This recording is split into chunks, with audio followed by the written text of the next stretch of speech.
మీరు జరగాలి సార్ తీసారు పూర్తిగా అన్న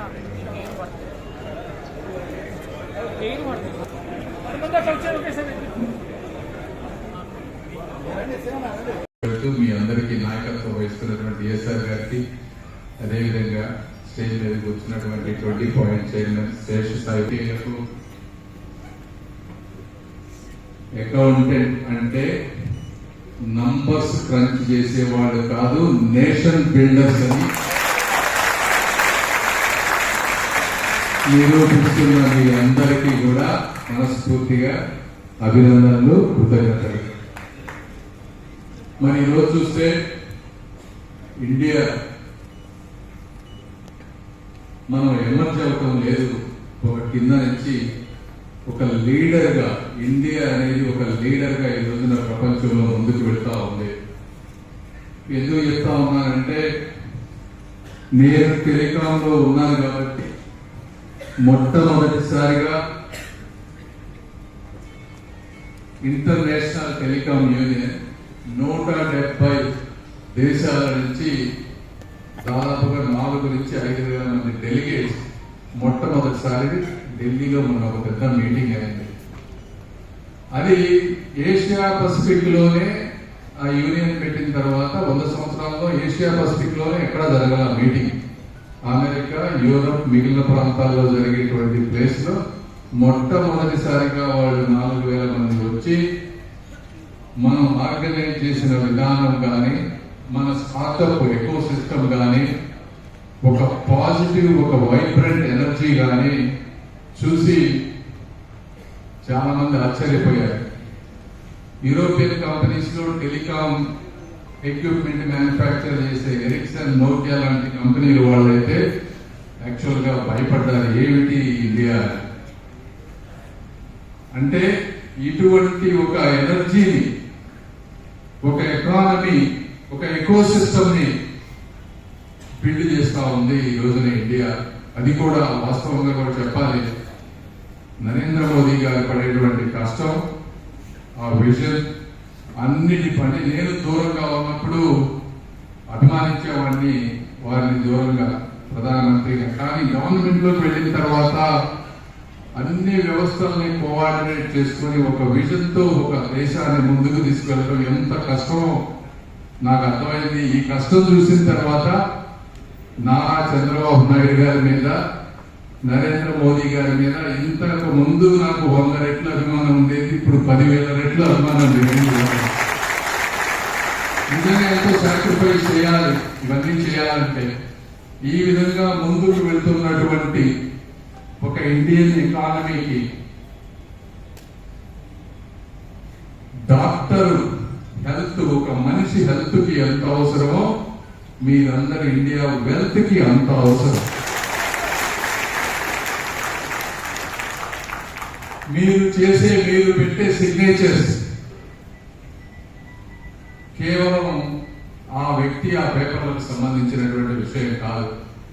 ఒక కంపెనీకి మీరు పెడతా ఉన్నారంటే ఆ కంపెనీలో ఉన్న షేర్ హోల్డర్స్ సంబంధించినటువంటి విషయం. కొన్ని లక్షల మంది ఉద్యోగులు, సామాన్య ప్రజలు పబ్లిక్ కంపెనీల్లో పెట్టుబడి పెట్టేటువంటి పరిస్థితి. వారి జీవితం మొత్తం కూడా సేవ్ చేసుకునే అందులో పెడతారు. ఒక కంపెనీ కొలాప్స్ అయిందంటే కొన్ని లక్షల మంది జీవితాలు కొలాప్స్ అవుతారు. కాబట్టి మీరు పెట్టే ప్రతి సంతకం, మీరు స్టడీ చేసే బడ్జెట్స్ కానీ ఇంకోటి కానీ చాలా అత్యంత కీలకమైనది. ఈ ఎకానమీ మీద ఒక ట్రస్ట్, ఒక నమ్మకమే మనిషిని నిలబెడుతుంది. ఈ రోజు నేను ఇక్కడ నిలబడి చెప్తా ఉన్నానంటే మీరు కానీ గుంటూరు ప్రజలకు కానీ ఒక చిన్న నమ్మకం, ఏదో అందరిలాగా కాదు, ఏదో కొద్ది గొప్ప చేస్తాడని. ఆ నమ్మకం అత్యంత ముఖ్యమైనది. నేను అంటే నమ్మకము, డబ్బు రెండు కూడా చాలా ఇంపార్టెంట్ అనుకోవచ్చు.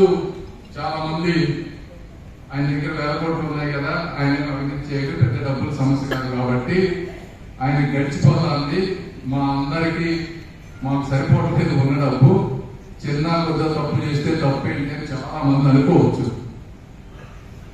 నేను ఒకటిలో అమెరికాకు వెళ్ళినప్పుడు మా కుటుంబానికి ఉన్న ఆస్తి 30 లక్షల అప్పు. అంటే నేను -30 లక్షలతో స్టార్ట్ చేశాను. ఆ రోజున కూడా డబ్బు లేనప్పుడు నాకు వచ్చిన స్కాలర్షిప్ లో తక్కువ ఎంత నెలకు $2,000 వచ్చేది. అక్కడ $2,000 ట్యాక్స్ పోయి $1,300 ఎంత వచ్చాయి. ఆ రోజున కూడా $100 $200 సేవ్ చేసి నేను కంపెనీని బిల్డ్ చేశాను.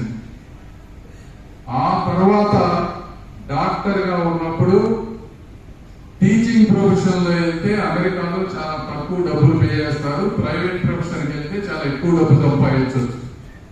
ఆ రోజు నా దగ్గర డబ్బు లేనప్పుడు కూడా నాకు నచ్చిన పద్ధతిని 10 మందికి ఉపయోగపడగలన్న నమ్మకంతో టీచింగ్ ప్రొఫెషన్ లోకి వెళ్ళాను.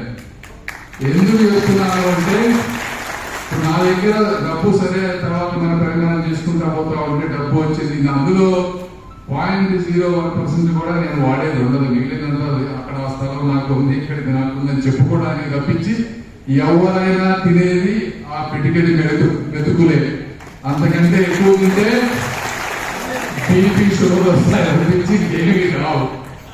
ఎందుకు చెప్తున్నానంటే కొంతమంది జస్టిఫికేషన్ చేసుకునేటువంటి అవకాశం ఉంది. ఆ జస్టిఫికేషన్ అనేది ముఖ్యంగా మీలాంటి వాళ్ళకి చాలా ఇంపార్టెంట్. ఎందుకంటే మీరు ఒక హోప్, ఒక నమ్మకాన్ని క్రియేట్ చేస్తారు. ఆ నమ్మకం అనేది ఇండియాకి మచ్చ తెచ్చే విధంగా ఉండకూడదు. ఇండియా అంటే ఒక నమ్మకాన్ని క్రియేట్ చేయాలని క్రియేట్ చేస్తే ప్రపంచం అంతా కూడా మన ముందుకు వస్తుంది, మన వైపు చూస్తూ ఉంటుంది. కాబట్టి మీరందరూ చేస్తారని నాకు తెలుసు.